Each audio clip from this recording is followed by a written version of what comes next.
আলমগীর বল করলেন, এবারে সাকিবকে পাঠিয়ে দিলেন ডিপ মিড উইকেটের উপর দিয়ে সীমানার বাইরে। চমৎকার একজন ব্যাটসম্যান ওই আলমগীর, আমরা জানি সেই সুখ্যাতি তার কিন্তু রয়েছে। একজন কার্যকরী ব্যাটসম্যান, তিনি কিন্তু চমৎকারভাবে বলটাকে পাঠিয়ে দিলেন। অনেকটা স্লটে ছিল, একটু ব্যাটটাকে ঘুরিয়ে দিলেন মিড উইকেটের উপর দিয়ে, বিশাল ছক্কা। আরও একটি 6 মার খেলার মাঠ থেকে সরাসরি ক্লাব 30 এর অফিসিয়াল ফেসবুক পেজে দেখতে পাচ্ছেন। এবারে কিন্তু লফটেড শট, মিড অফে ফিল্ডারকে দেখেছিলেন এবং তার মাথার উপর দিয়ে হাওয়ায় ভাসিয়ে খেলেছেন ওখানে আলমগীর। অফ স্ট্যাম্পের বাইরের বলটি, দুর্দান্ত একটা লফটেড অফ ড্রাইভ এবং বল কিন্তু চলে গেল সীমানার ওপারে ছড়ানোর জন্য। সেই সাথে ওভারের পরিসমাপ্তি, 3 ওভার শেষে 26 কোন উইকেট দেপো যাচ্ছেন।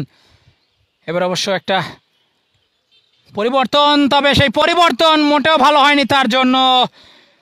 পায়ের উপরে বলটি ছিল ব্যাটসম্যান আলমগীর, তিনি শুধু ব্যাটটাকে ঘুরিয়ে দিলেন ডিপ স্কোয়ার লেগের উপর দিয়ে একটি ছক্কা, অনেকটা ফ্ল্যাট 6।